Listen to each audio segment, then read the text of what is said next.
A paz do Senhor, telespectadores, bem-vindos aqui a mais um Vidas em Cristo. Hoje é o primeiro programa da semana.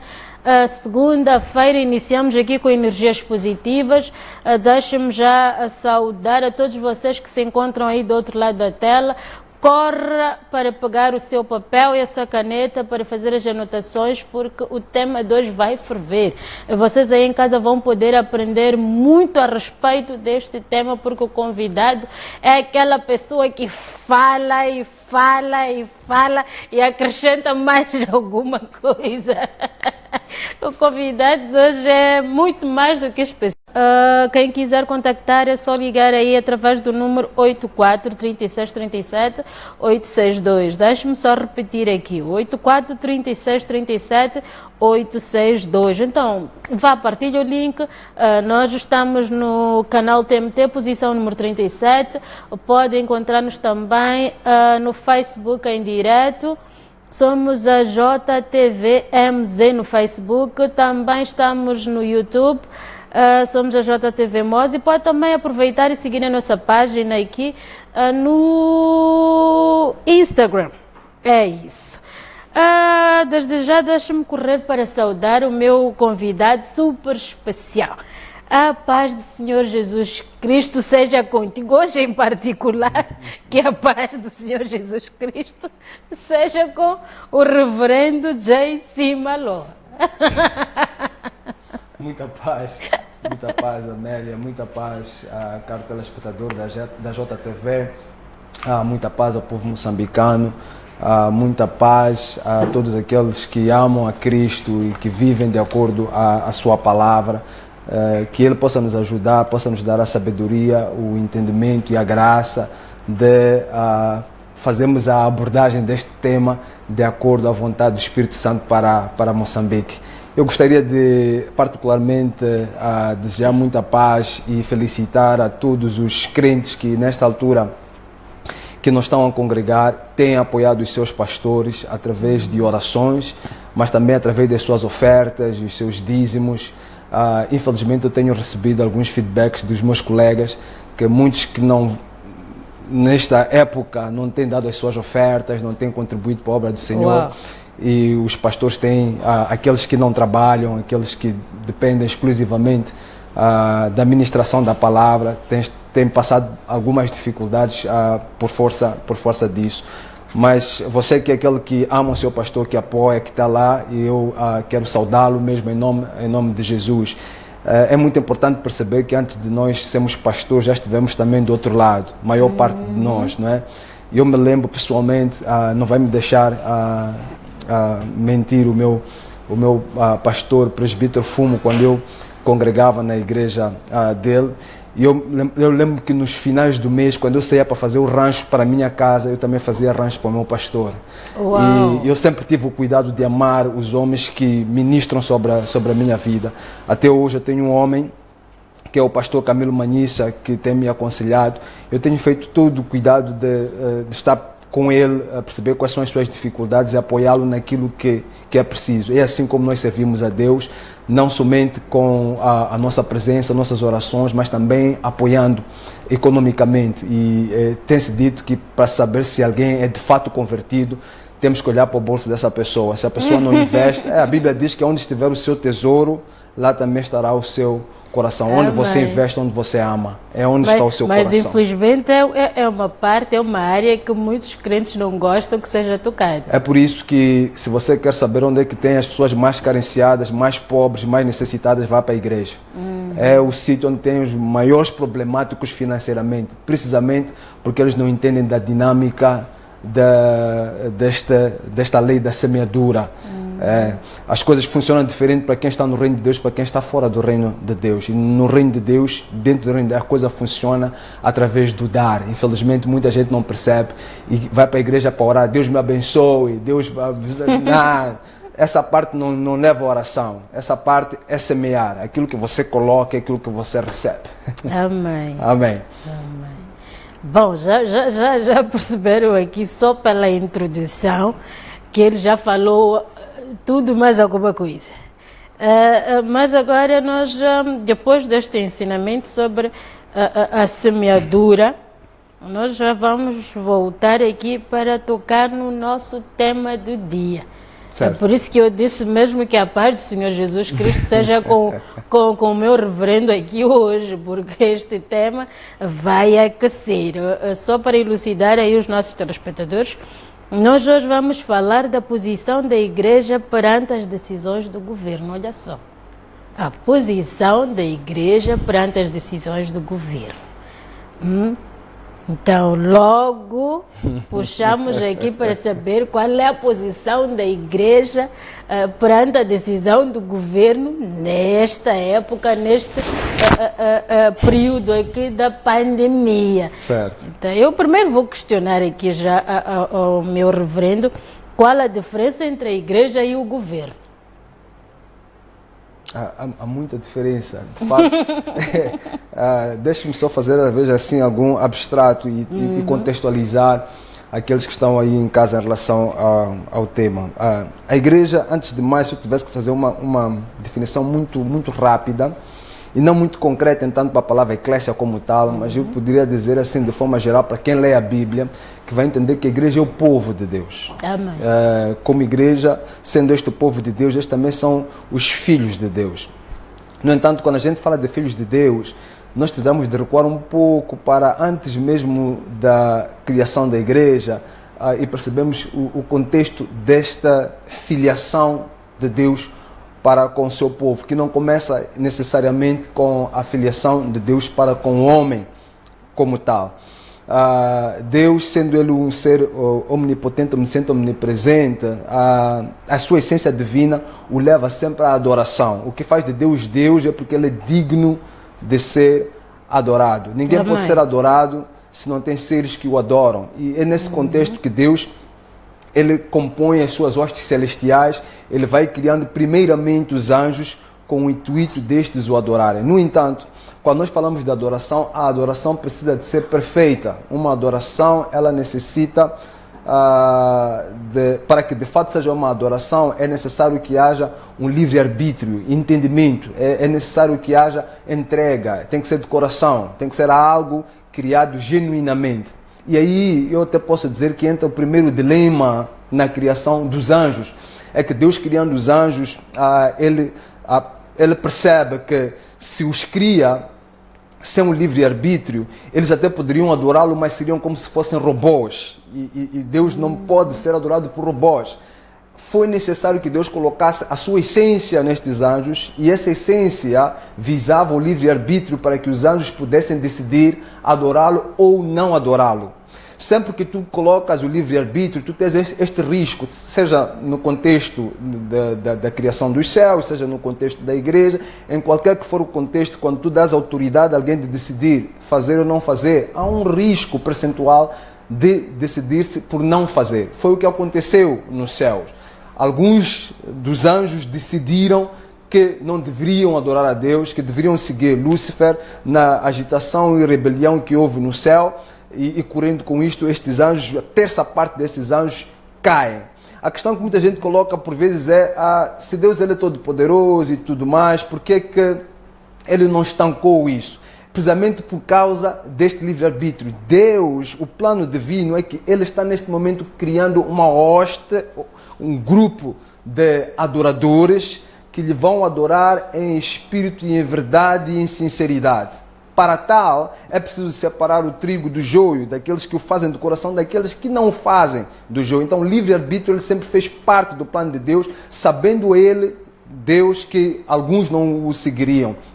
Quando estes anjos caem para a terra, nós conhecemos a história, Gênesis fala sobre isso, assistimos à tentação, Adão, ele cai, ele foge daquilo que são os preceitos bíblicos, da multiplicação dos homens de Adão e Eva. Nós temos o surgimento desta multiforme sociedade que, começando até na época de Gênesis capítulo 6, nós entendemos que muitos destes homens não amavam a Deus, decidiram tomar um caminho contrário ao caminho que Deus estabelecera. Temos ali o dilúvio, depois temos o povo que parte depois do dilúvio com o Noé e os seus filhos, e as sociedades vão se multiplicando.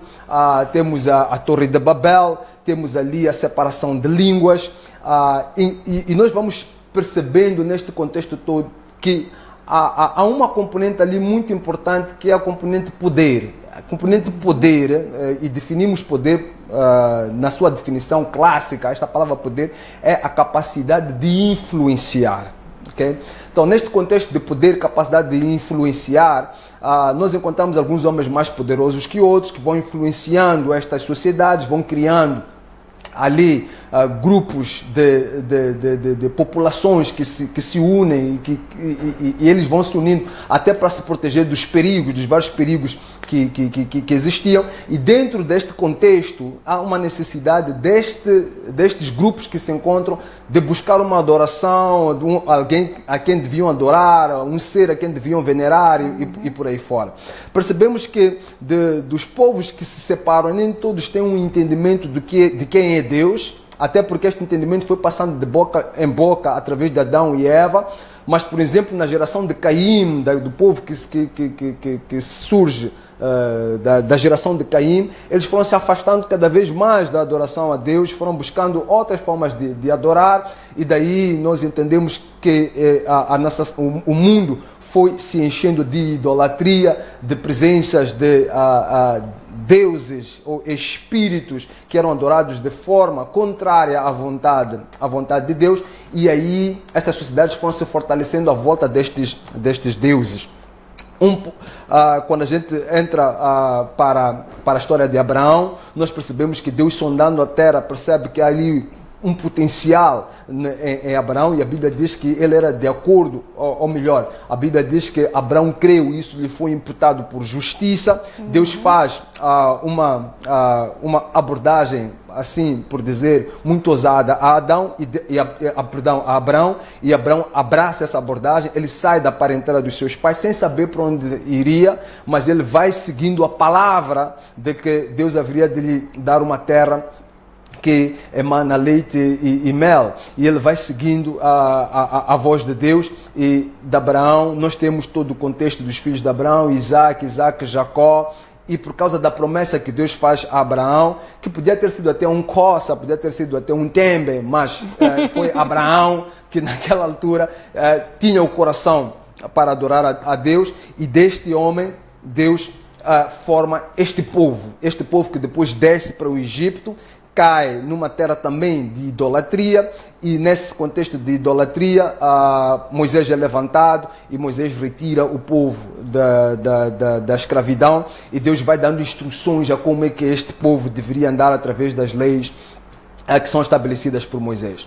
É importante nós percebermos que nesta adoração a Deus existem aquilo que são chamadas de leis naturais, que é a maneira como naturalmente nós percebemos o bem e o mal, mas também temos as leis divinas, que são os preceitos, as leis, os fundamentos que foram estabelecidos por Deus e entregues àquele povo. Até ali, o povo de Deus era um povo teocrático, um povo que era regido pela vontade de Deus.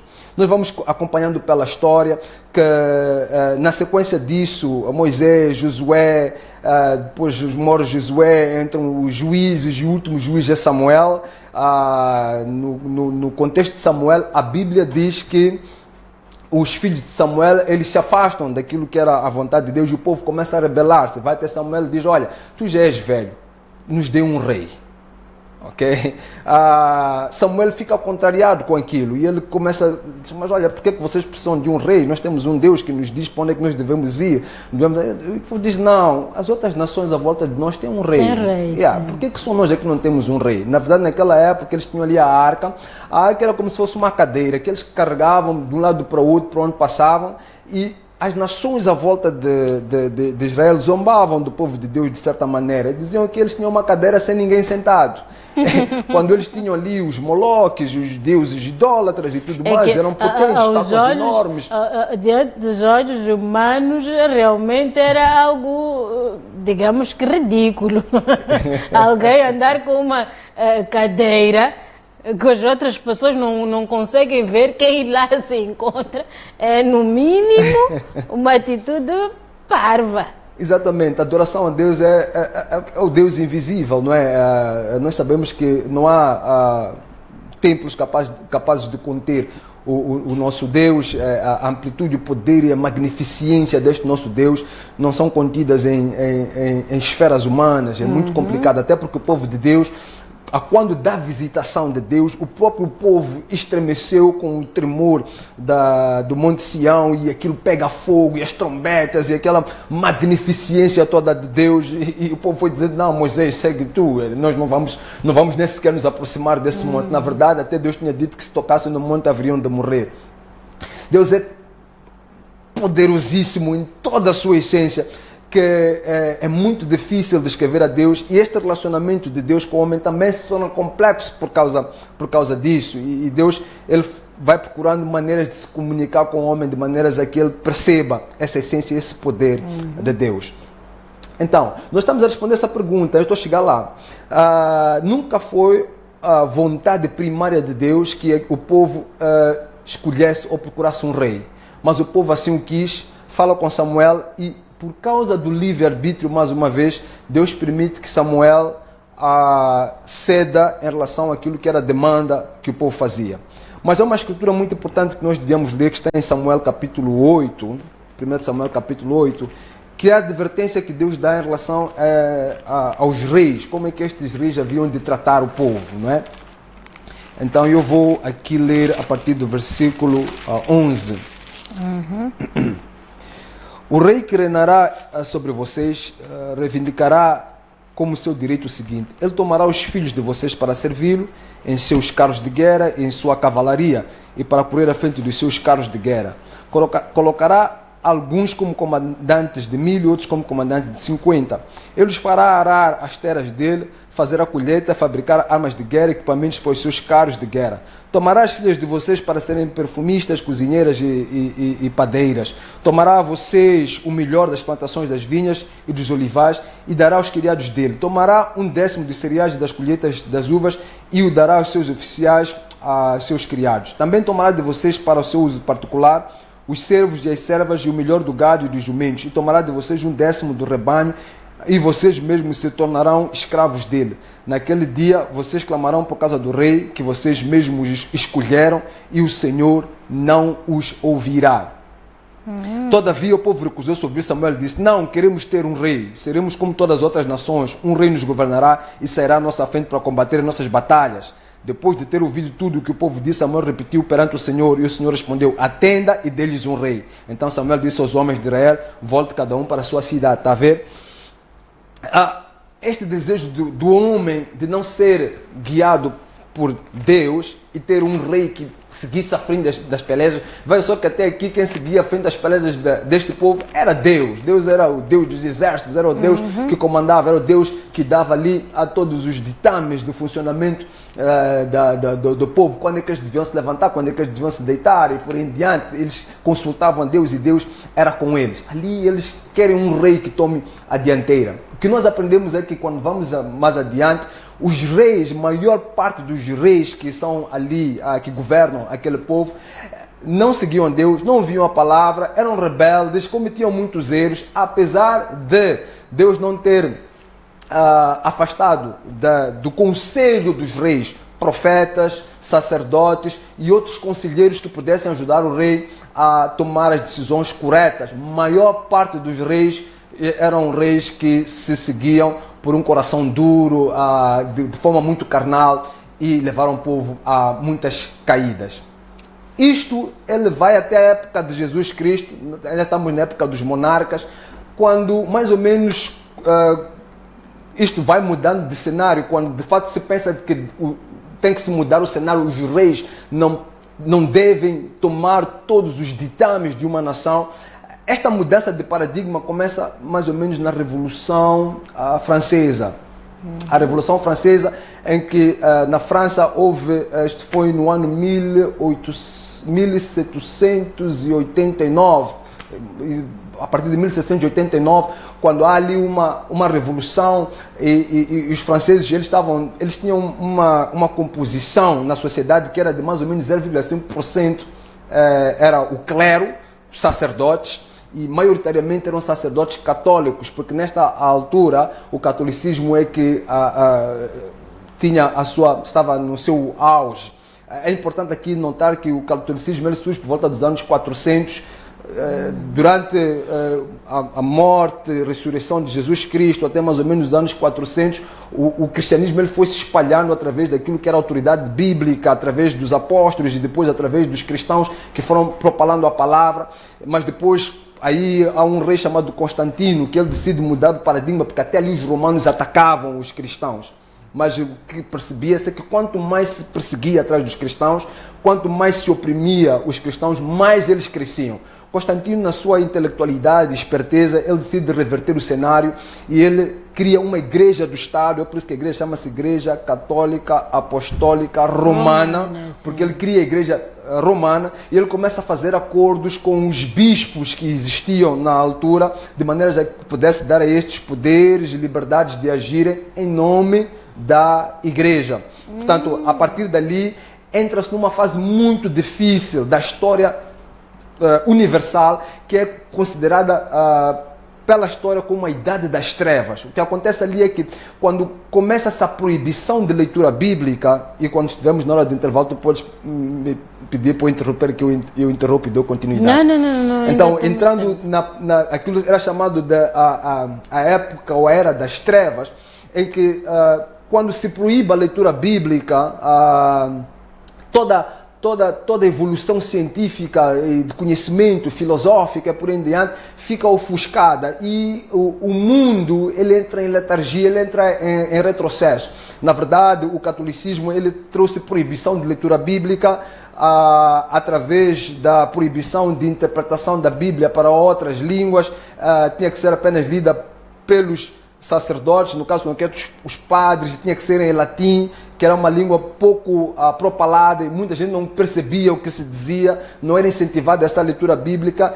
E isto começa a mudar com a Revolução, com a Reforma Protestante, nos princípios dos anos 1500, quando Martinho Lutero descobre o livro de Romanos e ele coloca as 95 teses, contrariando preceitos católicos que estavam errados em relação à Bíblia, e depois outros países também começam a fazer interpretações da Bíblia, ou tradução da Bíblia para as várias línguas existentes. Com a leitura da Bíblia, as pessoas começaram a tornar-se muito mais intelectuais. Isto é muito importante dizer. Quem lê Bíblia, ela abre a sua mente, e a leitura da Bíblia também abre novos horizontes, ele traz uma luz ao mundo. Então começa a haver revolução industrial, começa a haver novas invenções, o mundo começa a fluir, e esse período é chamado de Iluminismo. Okay? E este período chamado de Iluminismo trouxe também a Revolução Francesa, que eu estava a dizer que a sociedade francesa era de 0,5% que era o clero, depois temos 1,5% que era a nobreza, os que serviam o rei e por aí em diante, o clero eram os sacerdotes católicos, e a 98% da população eram campesinos, eram os plebeus que não tinham condições e pagavam impostos e por aí em diante. Naquela altura, a França passa por um período fiscal, uma crise fiscal enorme, que cria uma convulsão social. Aqueles 98% que eram a maioria começam a reclamar, porque tinham que pagar impostos pesados e não sentiam benefício disso, muito pelo contrário. Havia nessa altura em França, a Assembleia era considerada a Assembleia Geral. Essa Assembleia Geral ou Assembleia Nacional era composta por representantes destas três camadas: o clero, a nobreza e a população e tudo mais. Mas a votação era equitativa, era um voto para cada um desses grupos. E a Revolução Francesa, uma das coisas é que aquele grupo que é a maioria começa a contestar isso, diz: não, nós somos a maioria, por que nós vamos votar da mesma maneira com o mesmo percentual que esta minoria da população? E começa-se a rebelar contra a monarquia. Na altura o rei era o Luís XVI, houve uma rebelião contra o Luís XVI, e com este movimento cria-se uma nova forma de ser e estar naquela sociedade. Escreve-se naquele período a nova Constituição romana, francesa, e nessa Constituição em que se elevava a fraternidade, a igualdade, e a igualdade, fraternité, égalité e mais uma outra terminologia que está a fugir agora. E estes são os conceitos até da nação francesa até os dias de hoje. E, no entanto, com esta nova abordagem de ser Estado, este grupo que constitui a maioria, não estando de acordo com aquilo que eram a forma de ser Estado desta minoria, do clero e da nobreza, eles se separam e formam o seu próprio parlamento. Okay. Começam a escrever as suas próprias leis. E é aí que surgem, por exemplo, os direitos humanos, o conceito de direitos humanos, ele começa a surgir a partir daí. E, acima disso, surge aí o conceito de Estado laico. Uau. O conceito de Estado laico visava, porque, vejam, uma coisa que sempre aconteceu durante este período é que sempre se teve o rei como um representante de Deus na terra. Portanto, tudo aquilo que o rei dizia era tido como lei. Se o rei dissesse, você agora vai preso, ia preso. Se o rei dissesse que esta pessoa aqui cometeu alguma injustiça, mesmo que não houvesse provas, a palavra do rei não podia ser contestada. Com esta revolução, começa-se a contestar esta posição monarca do rei. Do rei, sim. Então, aí surge aquilo que se chama de divisão de poderes, né? O legislativo, o judicial e o executivo. Okay? Começa-se a desenhar este conceito de Estado moderno, o Estado que a gente conhece agora. E a Revolução Francesa foi influenciando os outros Estados à volta da França neste sentido. E a questão da laicidade do Estado tornou-se premente aí porque o rei, ele dominava o clero, dominava a igreja, ele tinha um controle sobre a igreja e também dominava o povo nesse diapasão. E criando esta separação, deixa-se ali muito claro que os assuntos da igreja devem ser discutidos pela igreja, são assuntos do fórum religioso. O Estado não pode se imiscuir nos assuntos da igreja e vice-versa. Da mesma forma, os assuntos do Estado são assuntos do Estado e a igreja não se pode imiscuir nos assuntos do Estado. Então estava tudo separado. Esse é o conceito de Estado laico. O Estado laico é um Estado em que o governo não se imiscui nos assuntos da igreja e a igreja não se mete nos assuntos do Estado. Por que é importante que este conceito de Estado laico seja criado? A maior parte dos Estados modernos hoje são Estados laicos. O Estado laico, em primeiro lugar, não significa Estado laicista, não significa que as pessoas que fazem parte daquele Estado não sejam religiosas.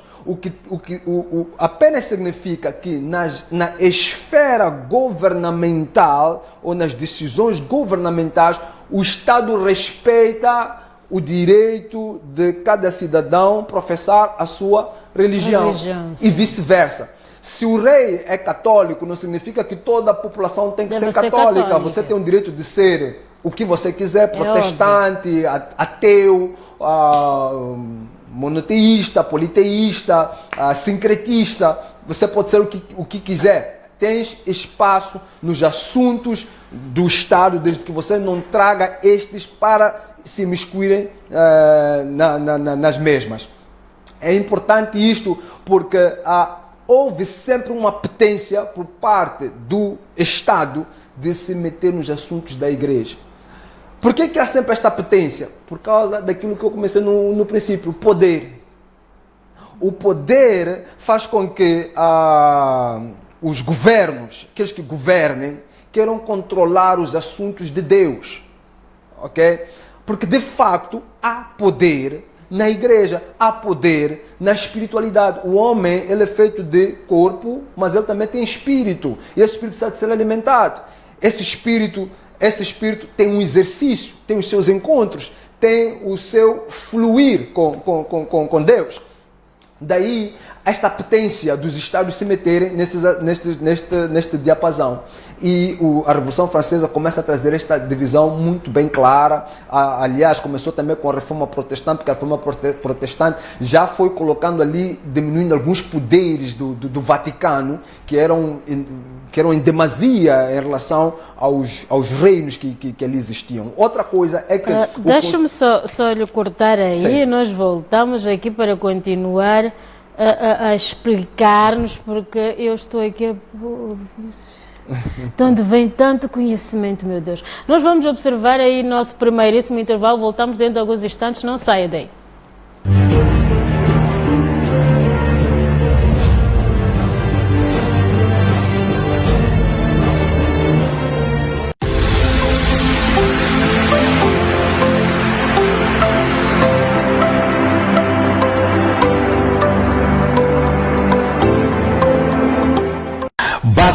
Bate coração.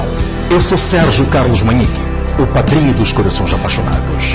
Aqui estou na JTV, onde vamos falar de amor, vamos falar de relacionamento. Quer namorar? Quer resolver problemas do seu noivado? O casamento não está bom? Estarei aqui segunda e quinta-feira para falarmos de amor. Este é o programa Fala Coração, aqui na JTV. Alô Moçambique, aqui Laura Monde. O sucesso da JTV depende de si. Fique ligado, você é um escolhido. Olá, meu nome é Vanessa Macamo, estou aqui para convidar-vos a assistir o programa Conversas ao Ritmo, aqui na JTV, todas as segundas, quartas e sextas-feiras, às 15 horas. Conto convosco!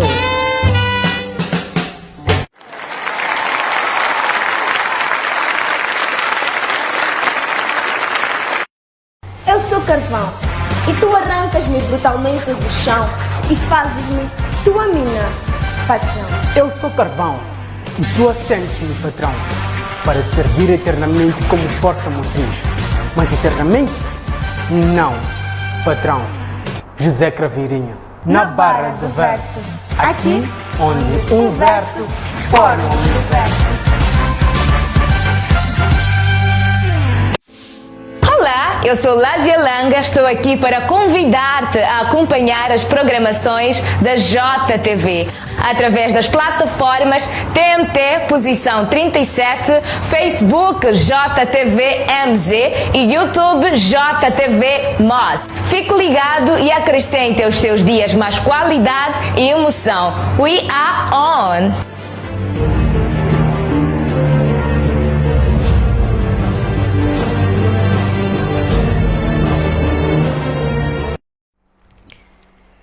Muito bem, nós já estamos de volta para o nosso segundo bloco aqui do programa Vidas em Cristo. Estamos hoje a conversa aqui com o nosso reverendo J.C. Maló. Eu sou apaixonada por este nome. Perdão aí, mamãe Maló aí em casa, mas eu gosto do nome, tá bem? Gosto do nome. Deixa-me só frisar que eu estou aqui aos cuidados do Salão Fine Fashion, que me faz os looks na cabeça. Quem quiser experimentar as mãozinhas de fada lá da Fine Fashion é só contactar através do número 84 36 37 862. Eu repito, 84 36 37 862. Então voltamos aqui com o reverendo J.C., o homem abençoado. Porque tanto conhecimento, eu fico aqui meio que parva, porque eu só estou a ouvir. Hoje não consigo nem ter espaço para estar a intervir, porque também não quero perder nada do que ele está a ensinar. Então amém. Podemos aqui continuar, reverendo. Amém, amém. Que Deus nos abençoe. Amém. Então, eu estava dizendo antes de termos saído para o intervalo que há sempre esta apetência por parte dos governos de controlar isto. Mas esta época que estamos aqui a tratar, esta época do iluminismo, ele trouxe muito debate à volta deste conceito. Um dos pensadores, por exemplo, chamado Thomas Hobbes, ele defendia o direito divino dos reis. E isto era, a maior parte dos países europeus, eles tinham isto como conceito básico. Mas John Locke, que era também outro pensador, outro filósofo, ele contrariava e ele dizia que a soberania reside, de fato, não reside no Estado, mas reside na população, né? E que o Estado devia ser um Estado de direito, devia ser representado pelo povo, e este povo que poderia ser construído através de um parlamento, eles haveriam de promulgar as leis, e o rei, ou o governo, nesse caso concreto, haveria de executar estas leis, e se houvesse algum desvio, nós teríamos ali o judicial, que haveria de julgar estes mesmos desvios. E aqui aparece o princípio da divisão de poderes. No entanto, outros pensadores como Karl Marx, por exemplo, que era um pouco mais da linha ateísta, não é? Eles defendiam que a religião era uma espécie de ópio, chamamos de ópio do povo. Por que eles chamavam da religião como ópio do povo? Porque diziam que a religião distraía o povo daquilo que são os principais problemas da divisão de classes. Na verdade, nós sabemos isso para quem lê a Bíblia, que a Bíblia ela também ensina sobre aspectos concretos da sociedade e de aspectos que têm que ver, por exemplo, com desenvolvimento de trabalho, negócios. A Bíblia é também um excelente livro de gestão financeira. Nós encontramos lá princípios de gestão e outras coisas mais. Mas, acima de tudo, a Bíblia também ela interpreta conceitos de autoridade e ensina o povo a respeitar estas autoridades, estes governos de que estamos aqui a falar. E por causa disso, Karl Marx e depois a teoria depois leninista e por aí em diante, que apareceu com o socialismo, o comunismo, como era o ideal, ela tenta tirar Deus da esfera total dos Estados e até proibir que o povo possa fazer alguma adoração ou possa reconhecer a existência de um Deus. Portanto, temos aí Estados ateus, temos os Estados de direito, temos os Estados monarcas e outro tipo de Estados que foram surgindo como Estados gnósticos, Estados que não acreditam em nada. Você tem ali a liberdade de desenvolver os conceitos que pretender na sua mente, no seu livre pensar. Com este desenvolvimento, este cenário todo de Estados, governos e por aí em diante, nós vamos perceber que, por exemplo, os Estados que tiveram maior influência da Revolução Francesa, que é aquilo que eu chamei daqui de liberté, égalité e fraternité, exatamente, fraternidade, igualdade e liberdade. Liberdade, sim. Liberdade. Estes Estados, eles foram mais permissivos à questão da laicidade, laicité, em que as suas constituições já abordam este conceito de separação de poderes. A nossa Constituição, no artigo 12, a Constituição que foi de 2018, ela já engloba esta questão de Estado laico e ela coloca também estes conceitos ali vertidos. No entanto, quando o governo, por alguma razão, se imisque nos assuntos da igreja e tenta legislar essa igreja, ele deve fazê-lo por causa desta separação de poderes e porque, como eu disse no programa anterior, a igreja é um governo, a igreja é um poder, ok? Alguns podem, por exemplo, o Estado da Igreja Católica, eles são um poder controlado pelo Vaticano, pelo Papa via Vaticano. Mas as igrejas protestantes, por exemplo, elas já não têm esta centralização do poder na terra. A igreja é um governo com um poder divino. Okay? É diferente, por exemplo, da igreja anglicana. A igreja anglicana ela centra-se no Estado, no Reino Unido. Tanto que na Inglaterra, o primeiro-ministro ele deve jurar fidelidade à igreja anglicana. É assim como funciona lá. No caso concreto, Moçambique é um Estado laico. Significa que, independentemente daquilo que você pretende adorar, o Estado, desde que não fira com os conceitos básicos do Estado, há esta separação de poderes. Quando falo de ferir, estou a dizer que não é porque você adora a Deus que vai, por exemplo, sair e fazer sacrifício de pessoas e dizer porque é minha religião. Não, aí você está a ferir preceitos que estruturam o próprio Estado. Então tem coisas, por exemplo, que não se pode ultrapassar, que a igreja não pode ultrapassar e ferir no que diz respeito à composição do próprio Estado, e vice-versa. Tem assuntos que o Estado também não pode ultrapassar e ferir a igreja.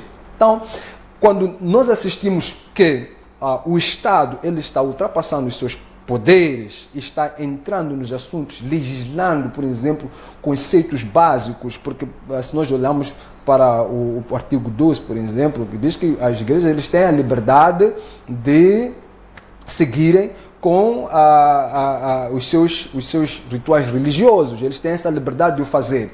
Se o Estado vai, por exemplo, começa a delinear caminhos de como é que isso deve ser feito na sua essência, ele já está a meter-se num assunto que não entende. Não é da alçada do Estado fazer isso. Portanto, qualquer lei, seja a lei de liberdade religiosa, ou seja lá o que for, ela deve partir da própria igreja para o Estado. O Estado não pode sentar e começar a legislar algo que não conhece. Da mesma maneira que os pastores e os religiosos não podem sair e entrar no parlamento e começar a discutir as leis do Estado. Para lá existem... Meu reverendo, eu gostava de saber... acha que o governo, qual deveria ter sido a decisão do governo neste período em que nós estamos a atravessar a pandemia com relação às igrejas? Deveria deixar as portas das igrejas abertas, sendo que para o governo a igreja é o lugar com maior índice de propagação? Bom, aí já estamos a entrar para a própria Constituição, que o estado de calamidade ela entra depois, então este aspecto do estado de calamidade não está devidamente plasmado na nossa Constituição, mas a Constituição fala, tem um outro conceito em relação a isso, é o estado de emergência, não é? Onde os direitos são limitados. Okay? Então há este pressuposto, o próprio estado de calamidade ele já pressupõe limitação de direitos. Então, o governo, o Estado, ele tem autonomia para limitar os direitos do cidadão quando assuntos emergenciais surgem, que é o caso concreto da pandemia de Covid-19. E a igreja ela nunca se opôs a isso, muito pelo contrário. Como eu já havia referenciado anteriormente, no anterior programa, o cristão, ele é um cidadão exemplar. Até porque a Bíblia coloca-lhe com muito pouco espaço de manobra para deixá-lo de ser. Romanos capítulo 13, a Bíblia diz que temos que estar sujeito às autoridades, porque as autoridades elas são emanadas de Deus, ok? Deus é que estabelece as autoridades para o bem do próprio povo. Então está muito claro aí. No entanto, aqui, esta é a parte mais complexa desta fala, é que nós não podemos nos esquecer que acima da autoridade do governo e do Estado está a autoridade de Deus. E quando a Bíblia fala disso, nós podemos até ler isso rapidamente, Romanos capítulo 13, eu vou lá, que também pode ser uma questão de exegese, de interpretação de algum, e diz assim, na Nova Versão Internacional, ele diz assim: todos devem sujeitar-se às autoridades, na Ferreira de Almeida diz nas autoridades superiores, ok? Na Nova Versão Internacional ela diz nas autoridades governamentais. A palavra usada aí por autoridade é exousia, que significa mesmo cargos autoritários. Tudo leva a crer que a Bíblia está a falar aqui de autoridades deste mundo. Pois não há autoridade que não venha de Deus. Aí, essa é a segunda parte que é importante aqui, nós fazemos uma exegese muito clara. Não há autoridade que venha de Deus. Então, a própria autoridade não pode ferir a Deus. É Deus. Okay? Esse é o básico, essa é que é a essência da coisa. A autoridade foi emanada por Deus, mas esta autoridade ela não pode contrariar os ditames divinos. É por isso que nós, quando encontramos na Bíblia, nós vamos ver que em toda a história bíblica nós tivemos autoridades, tivemos reis. E sempre que estes reis feriam os conceitos divinos, quem é que ia lá e repreendia? Estou a questionar. Sempre que os reis cometiam uma falha, sempre que os reis andavam fora dos ditames bíblicos, sempre que eles feriam com os princípios emanados por Deus, eram os profetas, eram os homens de Deus, eram os sacerdotes que iam aos reis e diziam: quem repreendeu Davi? Foi Natã. Natã foi ter com Davi e disse: olha, contou-lhe toda aquela parábola que você deve conhecer aí a casa. Davi disse: esse homem merece 4 vezes pior. Mas ele também colocou o rei numa situação constrangedora. E Natã disse: olha, esse rei é o fez com Senhor. Que o próprio rei sentenciasse a si próprio. Ele sentenciou-se a si próprio. Ok? Mas está aí. Nós percebemos que Natã exerceu autoridade sobre Davi. Era uma autoridade divina que estava na vida deste homem. Davi não era um homem fácil, né? Não era um homem qualquer, era um homem cheio de poder e coisas. Então a abordagem de Natã teve que ser sábia. E muitas das vezes é o que a igreja faz. Nós temos autoridade para chegar aqui e dizer: qualquer que seja o homem nesta nação, qualquer que seja o presidente da república, seja o ministro, seja quem ele for, nós, os homens de Deus, temos a autoridade emanada por Deus para dizer: olha, o Senhor está andando fora dos ditames e princípios bíblicos. Assim diz o Senhor: não vai chover aqui até que Acabe mude de comportamento. Foi o que Elias fez. Elias foi ter com Acabe. Acabe era um homem desviado e ele disse: olha, não vai chover mais até que eu volte a falar. Essa é a autoridade. Provavelmente o que tenha acontecido na nação moçambicana, provavelmente é que não se tenha conhecido, ou houve aqui provavelmente um pouco de leviandade entre a igreja e o governo, tanto que é difícil, olha, de certa maneira é difícil nós encontramos aqui referências de homens que sejam conselheiros do presidente, que sejam conselheiros. O presidente tem um grupo chamado G16, acredito que é o G16, que senta com o presidente. Deixa-me só lhe cortar aqui, meu reverendo, porque vamos já correr para atender o nosso primeiro telespectador em linha. A paz do Senhor seja consigo, telespectador. Bem-vindo aqui ao Vidas em Cristo, com quem temos o prazer de falar e de onde nos acompanha. Aqui falará. Paz e graça. Eu queria cumprimentar a equipe de JTV. Produção, ainda temos o telespectador? Sim, eu dizia... A paz do Senhor seja consigo, meu querido. A paz, eu consigo lhe ouvir perfeitamente.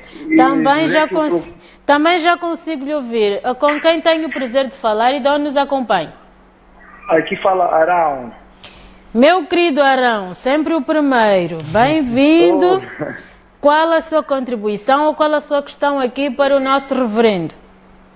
A minha questão é essa mesmo que o reverendo falou aqui do Romanos 13, né? Uhum. Então, onde ele diz que toda alma esteja sujeita às autoridades superiores, porque não há autoridade que não venha de Deus. Isso. Depois vem aqui, e as autoridades que foram ordenadas por Deus. Então, eu queria dizer o seguinte: como seria maravilhoso se de fato as nossas autoridades tivessem um pouco de noção ou de respeito a este Deus que Ele que lhes ordena, é eles que lhes põem no cargo de autoridade. Veja só, eu queria convidar a pensarmos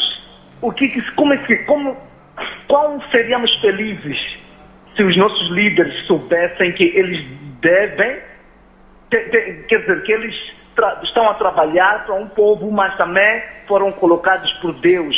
Eles têm que, como é que posso dizer? Eles têm uma dívida com Deus.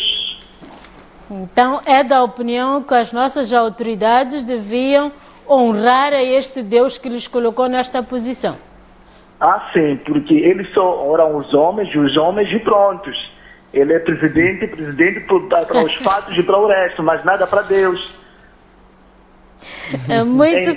Muito bem, meu querido, muito bem. Então eu queria pedir ao reverendo para comentar um pouco disso nos convidasse a viajar, como seria maravilhoso que os líderes respeitassem a Deus e tivessem consciência que é Deus que lhes pôs na liderança. Amém, tudo. Amém. Muito obrigada, Arão. Continue conectado aí ao seu programa, que depois aqui o nosso reverendo vai fazer um comentário a respeito aqui do teu posicionamento sobre o tema. Obrigado. Bênçãos para si. Obrigado, igualmente. Amém. Então já estamos aqui. Sim, já estamos. Estamos a começar bem. Vamos começar e isso é muito importante. Eu estava a dizer que provavelmente haja alguma promiscuidade por parte do governo. Olha, é assim, sempre que alguma autoridade espiritual emanada por Deus se envolve em demasia em assuntos do governo, ele se torna político e, tornando-se político, há um potencial de perder aquilo que é a sua raiz, a sua essência. Perdão, meu reverendo, vamos correr para atender mais alguém que está em linha. A paz do Senhor seja consigo, bem-vindo aqui ao Vidas em Cristo, com quem tenho o prazer de falar e de onde nos acompanha. Muita paz, muita paz. A paz do Senhor. Aqui fala com o corredor aí. Olá, Corras! Então já correste e chegaste aqui em segundo lugar. Não é uma má posição. Qual a sua questão aqui para o nosso reverendo ou qual a sua contribuição em relação ao tema que nós estamos aqui a abordar hoje? Em primeiro lugar, agradecer e saudar a Igreja de Cristo e agradecer mesmo pelo tema. A questão é qual é a posição do cristão no âmbito da campanha da vacinação do coronavírus. Uau! Foste mais profundo. Qual a posição do cristão com relação à vacinação? Ok, eu sei, eu já consigo perceber aqui, o meu querido Corras, que tu queres pegar a boleia do reverendo para saber se deves ou não tomar esta vacina. Eu já consigo perceber que tu és aí da equipe que acredita que seja a marca da besta, então queres ficar de fora. É da malta de mão baloa. Vamos lá ver se o reverendo leva-nos para o caminho certo ou não. Muito obrigada aqui, querido Corres. Continuo conectado aí ao Vidas em Cristo. Tem mais alguma questão? Desculpa. Perdemos aqui o Corres, mas acho que ele quer mesmo pegar a sua boleia, reverendo. Quer usar do seu conhecimento para ensinar-lhe ou explicar-lhe se deve ou não tomar a vacina. Mas enquanto isso, nós vamos correr para atender o nosso terceiro telespectador que está em linha. A paz do Senhor seja consigo. Bem-vindo aqui ao Vidas em Cristo, com quem tenho o prazer de falar e de onde nos acompanha.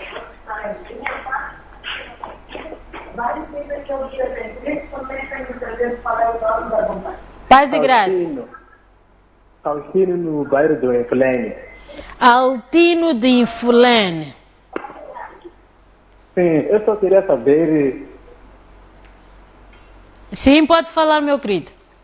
Sim, eu só queria saber a questão das armas.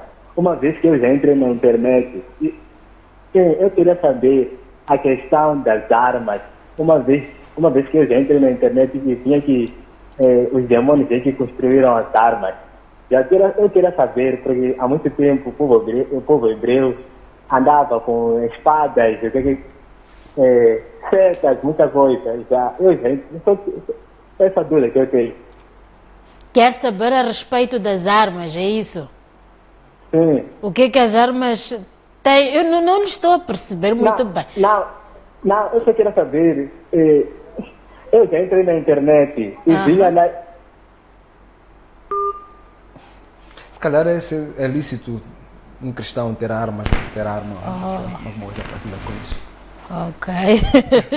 Eu não estava a perceber porque estou a tentar aqui fazer um balanço com relação ao tema e este negócio de armas. Primeiro porque eu não gosto de armas, então já estava aqui a ficar meio confusa. Temos mais alguém ou produção?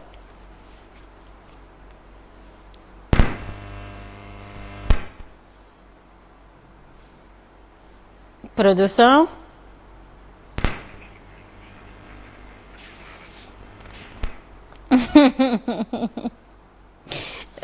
Muito bem, então eu escuso, quer dizer, eu acho que devíamos esquecer um pouquinho a explicação por agora, porque senão depois alguém aqui vai interromper e perdemos o fio de pensamento. A paz do senhor telespectador em linha, bem-vindo ao Vidas em Cristo, com quem falo e de onde está a acompanhar o programa? Meu nome é José Zeferino. José Zeferino. Sim. Eu falo da Matola. José Zeferino da Matola. Bem-vindo aqui ao seu programa. Qual a sua questão para o nosso reverendo J.C. Maló? Ou qual a sua contribuição também? Não era só para parabenizar. Pode subir um pouquinho o tom de voz, por favor? Era só para parabenizar o tema de hoje e dizer que pronto, em algumas questões, né?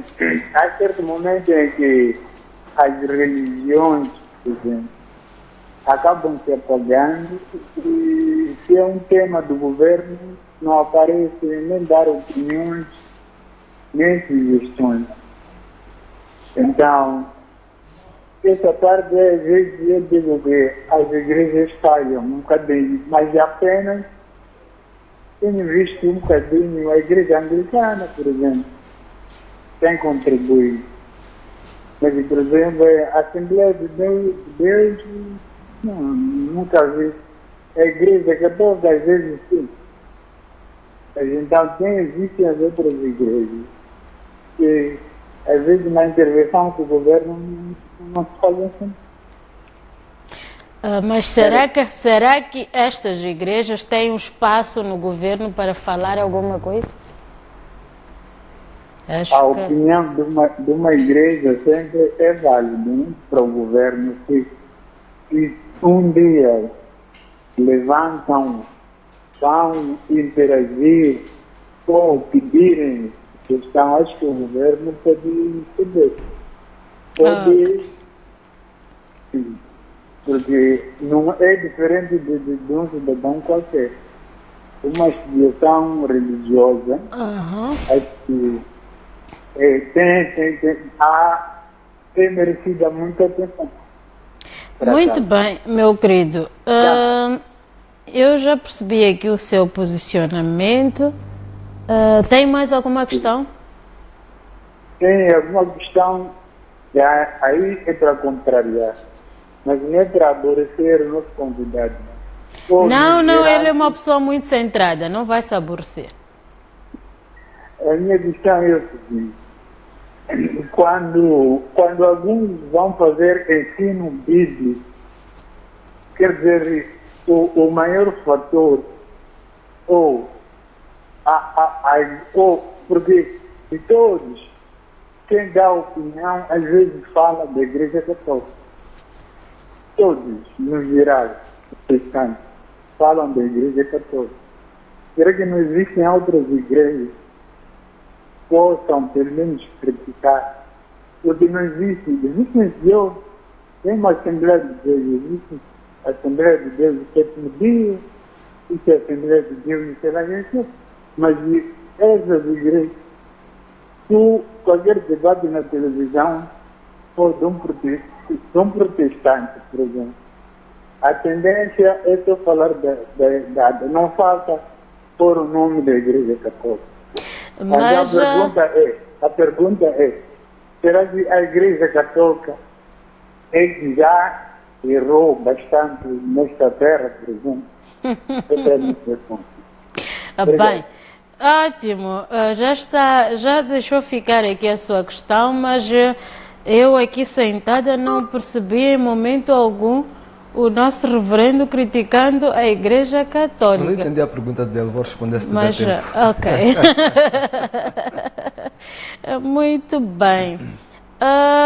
Então nós vamos aproveitar aqui para correr e observar o nosso segundo e último intervalo para voltarmos ao nosso terceiro bloco, respondermos, mas eu não vi nenhuma questão senão esta, e continuarmos aqui com o nosso ensino. Pode ser? Pode ser.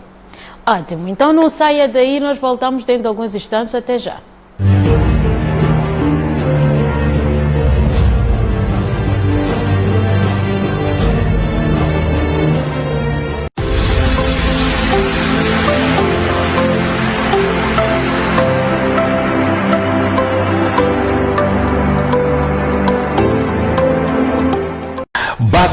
Bate coração.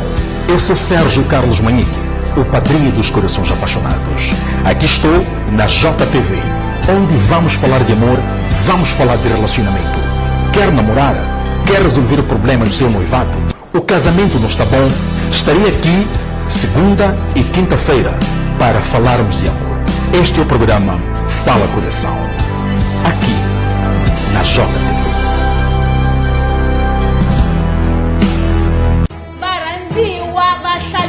Jesus TV na miramba nkarosho shikuba mtipasa na ile wombiri ni wawuni kana ko shishobo shabudobi. O período da manhã é o melhor para ganhar o seu dia. As tuas manhãs não serão mais as mesmas. Eu, Angélica Basílio, falei de companhia de segunda a sexta-feira, das 10 às 12 horas, trazendo para ti muita alegria, motivação, inspiração e, claro, acima de tudo, muita descontração. Não perca aqui na JTV.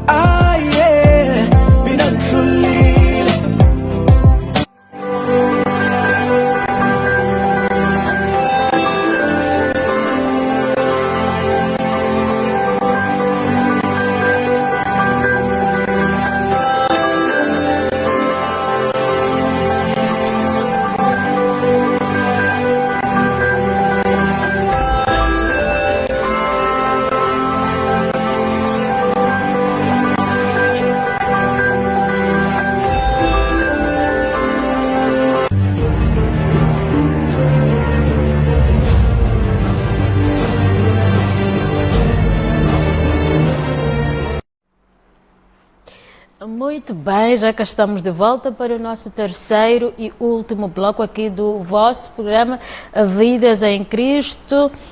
Nós estamos aqui a conversa em estúdio com o reverendo J.C. Maloa. Deixa-me vender assim um pouquinho o peixe de quem cuidou aqui do meu look, das minhas tranças, que é o salão da Fines Fashion, que cita no bairro de Bagamoio, Avenida de Moçambique. Quem quiser contactar é só ligar através do número 84 3637 862. Eu repito, 84 3637 862. Então lá vamos nós, reverendo, para responder aqui ou satisfazer os nossos convidados. Mas o primeiro, que foi o Arão, ele só pediu que refletíssemos a respeito de algo que o reverendo já estava mesmo a refletir aqui, sobre a posição do governo. O Altino falou do uso das armas e o José Zefrino aqui por último. Né? Certo. Quanto à questão da posição do governo, né?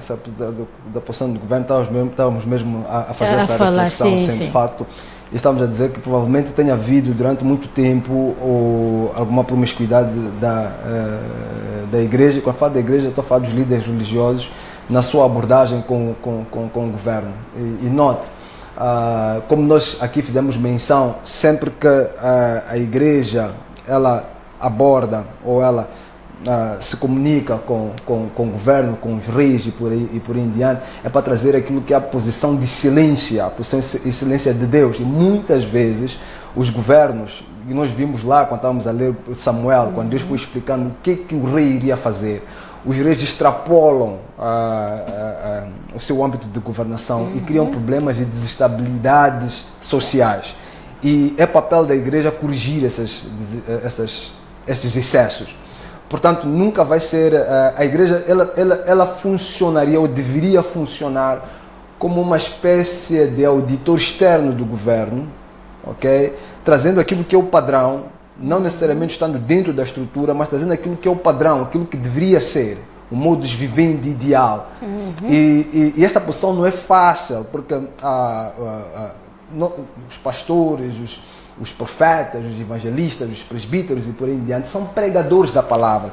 E um pregador da palavra, ele não diz aquilo que agrada às massas, à maioria. Então, a igreja, a priori, não é o local de você ouvir aquilo que você gostaria de ouvir. Okay?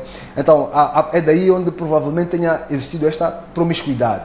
Alguém estava a perguntar, por exemplo, sobre o papel das outras igrejas e por aí em diante. No caso concreto de Moçambique, nós nos percebemos que um dos representantes, vamos assim, naturais do protestantismo aqui em Moçambique foi a Assembleia de Deus, que já é muito antiga aqui. Eu estou a falar dos evangélicos pentecostais.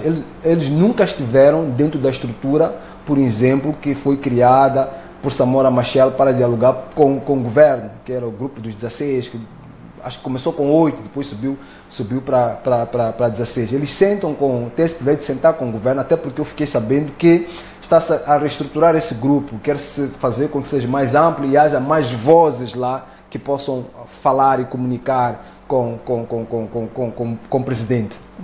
No entanto, ficamos entristecidos. Olha, a Assembleia, os pentecostais, os emergentes, os neopentecostais, não estão representados. E por vezes até ficamos chocados quando o presidente da República aparece a dizer que os líderes religiosos aconselharam a fechar a igreja. A gente pergunta, quem é esse líder religioso? Porque, de facto, esse líder religioso só pode ser um líder satanista. Não faz nenhum sentido que um líder, pelo menos no que diz respeito à vertente cristã, não faz nenhum sentido que essa pessoa aconselhe o presidente a fechar a igreja. Isso jamais poderia passar da cogitação de qualquer cristão. Eu até iria mais adiante. Quem é esse indivíduo? Nós gostaríamos de conhecê-lo, porque se ele de fato é alguém que está a representar a igreja de alguma maneira, esse devia ser afastado. Não está em condições de aconselhar quer o presidente, quer o governo, em relação a assuntos espirituais. Não tem nenhum entendimento esse indivíduo. E indo àquilo que é a questão que está sendo aqui de fato levantada, no âmbito da pandemia e por aí fora, a nossa Constituição diz no seu artigo 80 que os cidadãos têm o direito de não acatar ordens legais. Isto é, se é emanada uma ordem por parte do governo que fira com os direitos fundamentais de um cidadão, este cidadão tem o direito de não acatar aquela ordem, independentemente de onde venha. Okay? Isso está na nossa Constituição. Isso vem até também a propósito daquilo que eu estava a falar aqui, que é a divisão do poder, o Estado laico e por aí em diante. Tem que haver check and balance. No que diz respeito à igreja, é que de tudo aquilo que foi emanado, tudo aquilo que foi dito e aquilo que tem sido a posição da igreja, que é de ser exemplar em todos os ditames, nós nos apercebemos que a igreja é a vítima, é a única que está sendo sancionada. Está tudo aberto. Estão abertos, os bottle stores estão abertos.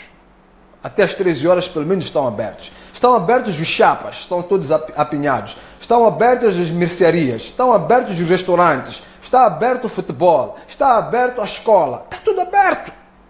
Por que a igreja é que tem que ficar em casa? Quanto tempo é que um indivíduo fica na igreja? Em condições normais, talvez média, a maior parte das igrejas, as evangélicas têm 3 cultos por semana. Algumas têm todos os dias, mas a maior parte delas costuma ter 3 a 4 cultos por semana. Aqui todos vão, é o único que tem sido aos domingos. Em média, ficam num culto entre 2 horas a 4 horas de tempo. As igrejas evangélicas, por exemplo, ficam. Outras, as mais reformadas e tal, ficam 1 hora de tempo nos seus cultos. Quanto tempo é que uma criança fica na escola? Quantas vezes é que vai para a escola? Quanto tempo fica alguém no Chapa que sai de Coba, por exemplo, que é o meu bairro, para o museu? Quanto tempo é que fica? Tá entendendo? Então, quando a gente coloca isto à mesa, nos apercebemos claramente que aqui há 2 pesos e 2 medidas. A coisa não está equilibrada, não é verdade? E quando a gente faz uma interpretação espiritual, porque nós somos espirituais, nós não olhamos as coisas apenas no âmbito da letra da coisa, mas nós entramos para questões espirituais. Efésios 6, por exemplo, diz que a nossa guerra não é contra carne e sangue, mas contra principados e potestades. E quando olhamos para a questão de autoridade, temos Mateus 28, que Jesus Cristo, versículo 18, todo o poder, toda a autoridade me foi concedida no céu e na terra. E depois percebemos ali os conflitos de autoridade que vão existindo entre as trevas e a luz. Nós nos apercebemos claramente que não é uma questão de Covid-19, mas é uma questão espiritual. É exatamente quando os problemas deste mundo eles começam a ter um efeito espiritual. Nós também sabemos, porque a Bíblia diz que o príncipe deste mundo, e nós temos um entendimento claro de que existem potestades e principados que são demônios ou espíritos maus que influenciam autoridades. Está a entender? Então, quando a gente diz nós temos que ser obedientes às autoridades, nós também entendemos que essas autoridades podem ser influenciadas. Ok? E neste contexto de influências e confluências, a igreja ela toma sempre uma posição bíblica, uma posição divina. E qual é que seria essa posição? Podemos ver em Atos capítulo 4. Eu, no programa passado, citei Atos capítulo 5, versículo 29. Hoje eu quero citar uma outra escritura, para não ficar sempre na mesma. E pensamos aqui que é só uma passagem que fala disso. Atos capítulo 4, versículo 18. Posição da igreja, não é frente ao governo ou outras autoridades e por aí em diante. Versículo 18 diz assim: então, chamando-os novamente, ordenaram que não falassem nem ensinassem em nome de Jesus. Mas Pedro e João responderam: julguem os senhores mesmos, se é justo aos olhos de Deus obedecer aos senhores e não a Deus. Julguem. Porque aqui já estamos entrando numa questão de conflito de interesses ou de poderes, que são influências. Ok? Nós somos obedientes ao governo, às autoridades e tudo mais, quando estes não beliscam a autoridade superior, que é uma autoridade divina. Quando estes beliscam esta autoridade, nós encontramos conflitos. Nós podemos encontrar isso na Bíblia em vários contextos. Nós temos, por exemplo, Herodes versus João Batista. João Batista está em Mateus capítulo 14, versículo 1 a 5. Foi decapitado João Batista por quê? Porque João Batista disse ao rei Herodes, que não te é lícito tomar a esposa do seu irmão. Mas por que João Batista foi falar exatamente do âmbito conjugal de um rei? Porque a autoridade que um profeta de Deus tem é de apontar o que é certo e errado. Isso não nos pode ser tirado. Um profeta não pode ser bajulador. Não pode. Nós sempre vamos dizer o que está errado. Nós vamos sempre dizer. Por isso, a melhor pessoa para se ter como conselheiro é o homem de Deus. Porque o homem de Deus não vai... É claro que vai ser com todo o respeito. Nós respeitamos as autoridades, mas não vamos dizer a verdade. Se você é corrupto, vamos te dizer que és corrupto. Se você é mentiroso, vamos te dizer que é mentiroso. Se está a sair da linha, vamos te dizer que está a sair da linha e se arrependa. Por que o homem de Deus tem que fazer isso? Porque acima dos problemas carnais, nós temos assuntos espirituais por delinear. E esses assuntos são muito mais importantes porque determinam a vida eterna. Tanto o presidente, como o ministro, como o servo, o plebeu, etc., serão julgados diante de Deus. Haverá um momento em que todos vão morrer e vão comparecer diante do trono. E quando chegarem lá, Ezequiel 33 será mencionado. O que é que diz Ezequiel 33? Deus diz assim: olha, se você é colocado como atalaia e você não toca a trombeta, vai morrer o ímpio, mas eu vou pedir contas a si. Então, nós temos a responsabilidade de vir à televisão ou sentar com o presidente da República, ou que seja lá quem for, e dizer ao presidente da República o que é e o que não é. Já agora até vou aproveitar e dizer que eu tive, quando estava a iniciar o Covid-19, eu pedi para me encontrar com o presidente da República e tive a graça de ser recebido pelo presidente da República na presidência da República. Eu falei com o presidente, se ele estiver a assistir, ele vai se lembrar disso. E eu disse ao presidente da República que, assim dizia o nosso Deus, que Moçambique não seria vitimado da mesma maneira como os outros países seriam. Não tenha medo, senhor presidente. E nós estamos a assistir isso. Foi uma palavra que Deus colocou sobre mim. Eu falei com o presidente, eu disse que nós não viríamos de morrer como os outros, mas não significaria que não iríamos morrer. E mais, expliquei ao presidente que acima de uma doença, isto é um problema espiritual. E eu convidei o presidente, porque ele tem muito pouco tempo, não dá para ficar muito tempo para conversar com ele, e eu convidei ele para que, numa outra oportunidade, eu pudesse sentar com ele e explicar os contornos espirituais, tanto do Covid-19, como do conflito no centro do país, como do conflito também no norte de Moçambique, e assim como outros problemas econômicos que nós temos aqui neste país. Porque não é possível que um país tão rico como Moçambique, com tanto potencial, esteja sistematicamente em problema. Nós temos problema, somos um país empobrecido. Aqui neste país, olha, nós não nos beneficiamos. Você que está aí está assistindo o programa neste momento, qual foi a última vez que o senhor ou a senhora comeu camarão? Mas nós estamos sentados em cima de camarão aqui, não comemos camarão, não comemos lula. Na sua casa, você colocou provavelmente a sua mobília ou as suas janelas, os aros, provavelmente é alumínio que vem da China, mas nós estamos cheios de madeira.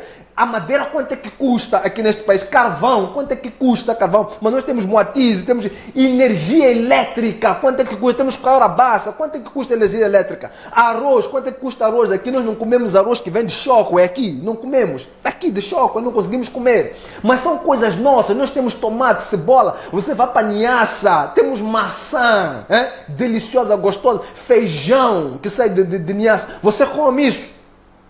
Mas estamos aqui, isso são problemas espirituais, não tem nada a ver com economia, não tem nada a ver com estudos de ciência e por aí diante. Temos cérebros neste país, pessoas que estudaram, que se formaram. Eu sou eu sou economista formado, e não fui formado, eu fui formado no Japão, eu formei em economia no Japão, tenho conhecimento, mas estou aqui neste contexto de problemas e entendo perfeitamente que o problema de Moçambique não é uma questão de conhecimento, de economia, de coisas. Quando eu vim para aqui, queria dar a minha contribuição na ciência, quando me apercebi que se não libertarmos o homem espiritualmente, nós não conseguimos libertar o homem fisicamente nos seus problemas básicos assentes aqui nesta terra. Se nós olharmos, por exemplo, a história norte-americana, os norte-americanos, os puritanos, quando saíram da Europa para a América do Norte, a primeira coisa que eles fizeram quando chegaram lá foi edificar igrejas.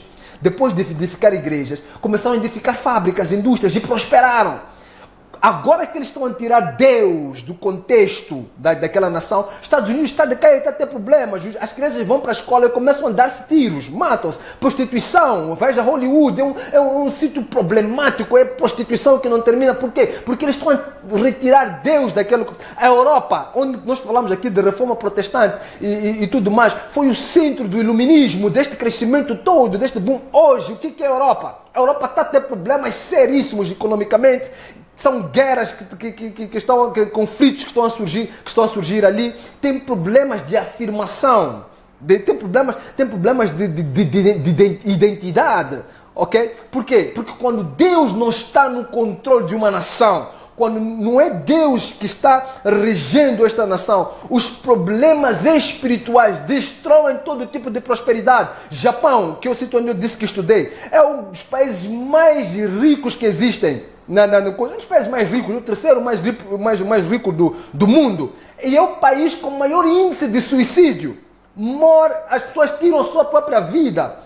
Eles não conseguem alcançar felicidade. Não têm felicidade. Não é um povo feliz. Por quê? Porque somente 0,3% da população é cristã. O resto daquela população, pura e simplesmente idólatra. Meu reverendo, nós temos aqui uma questão que eu acho que é pertinente que se responda. Do Sérgio Martins. É já possível que o Estado vá manter as igrejas e mesquitas fechadas quando iniciar o mês de Ramadã? Isso vai depender de quem estiver lá para tomar decisão. Tudo é possível, porque a questão da pandemia de Covid-19, ela traz consigo um outro conceito, que é o medo. ok? E o medo é a maneira mais fácil de escravizar o homem. Quando você tem medo, você cede a qualquer chantagem, a qualquer coisa que te dizem. Por quê? Porque você está com medo. E uma das armas do Covid-19 é medo. Olha, morreram 700 e algumas pessoas agora e tudo mais. E os meus pésames para as famílias enlutadas. Perder uma vida é sempre uma vida. Nós valorizamos a vida, principalmente quando esta não conheceu Jesus. Porque quando mora alguém que conheceu Jesus, a gente sabe que foi para um sítio melhor. Ok? Mas você sabe quantas pessoas morrem aqui de malária?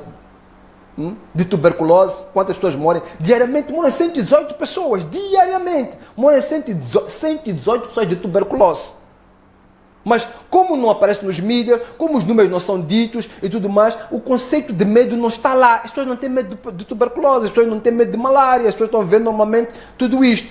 É claro que esta doença ela traz uma componente muito radical, é que as pessoas morrem 1 semana, 2 semanas, e você fica com medo, sabe que se apanhar a doença hoje pode morrer daqui a alguns dias. Mesmo com isso, é importante que as pessoas percebam que o espírito de medo não pode entrar nesta nação, quer no que diz respeito às doenças, quer no que diz respeito às ordens emanadas pelo governo, na interação que nós temos com as nossas autoridades e tudo mais. Tem que haver respeito, educação, cordialidade, tudo menos o medo. Porque o medo não simboliza necessariamente poder. O medo não simboliza respeito. Uma pessoa que tem medo não é uma pessoa que tem respeito. É por isso que nós temos aqui em Moçambique o que está a acontecer. Estamos em estado de calamidade, mas alguns dos jovens foram encontrados aí numa discoteca e tal, escondidos, a beberem, a fumarem e tudo mais, porque não há uma proatividade, não há carisma por parte de quem está a gerir este processo.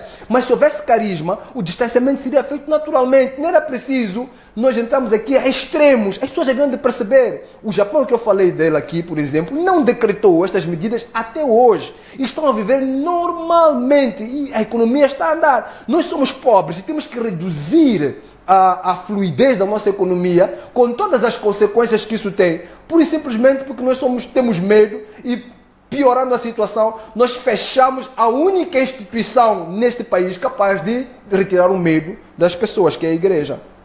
Ok? Qual é a posição do cristão no âmbito da vacinação, da campanha do coronavírus? A posição do cristão. Olha, estes são assuntos muito complexos, mas complexíssimos mesmo. Não é fácil eu estar a abordar esse assunto assim em breve trecho. Vocês já perceberam que eu gosto de entrar muito profundo nos assuntos. Mas eu posso dizer aqui uma coisa muito clara. A Bíblia, ela é um livro também de promessas. E todo aquele que é cristão, ele se rege por meio dessas promessas. Ainda que a gente ande no vale da morte, nada temeremos. O Senhor é meu pastor. Então, quem é cristão, que ele não tem medo destas coisas? É Salmos 23. Tem um outro aspecto muito importante. Quando a Bíblia, na grande comissão, no livro de Marcos, capítulo 16, a Bíblia, Jesus Cristo disse para os cristãos, né? E beberão coisas venenosas e não lhes fará dano algum. Ok? Significa que, mesmo num contexto de nós sermos envenenados, se você de fato é um crente, esse veneno não vai ter efeito sobre a sua vida. É uma promessa bíblica. É uma promessa bíblica. Por isso, eu vou deixar este assunto ao critério do livre-arbítrio. Ninguém é obrigado a tomar uma vacina. Olha, eu estou doente, estou com cancro. Eu não sou obrigado em fazer quimioterapia.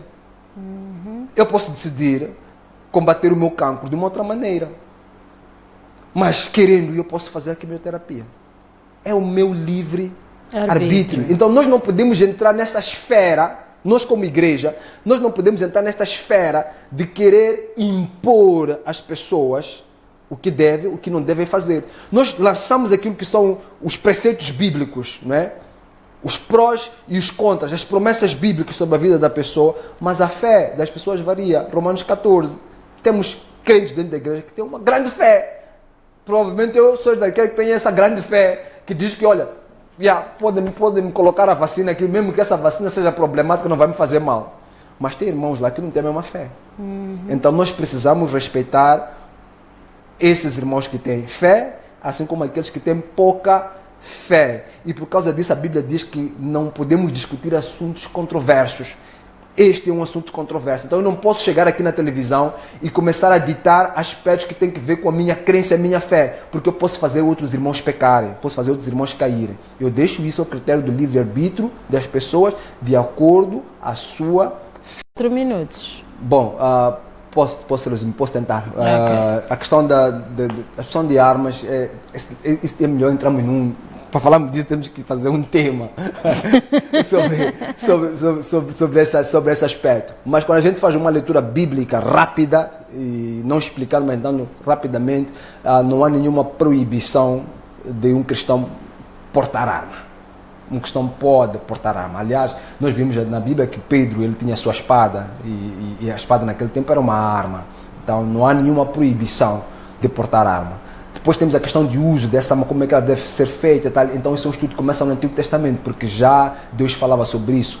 Em que circunstâncias você pode usar, como é que pode usar, se alguém entra na sua casa, em que momento é que você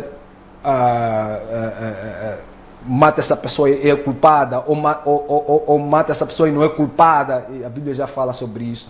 Isso já é uma outra questão. Tendo em conta que, por exemplo, não matar é um princípio bíblico, mas nós encontramos na Bíblia que, embora Deus dissesse não matar, houve circunstância que se matou.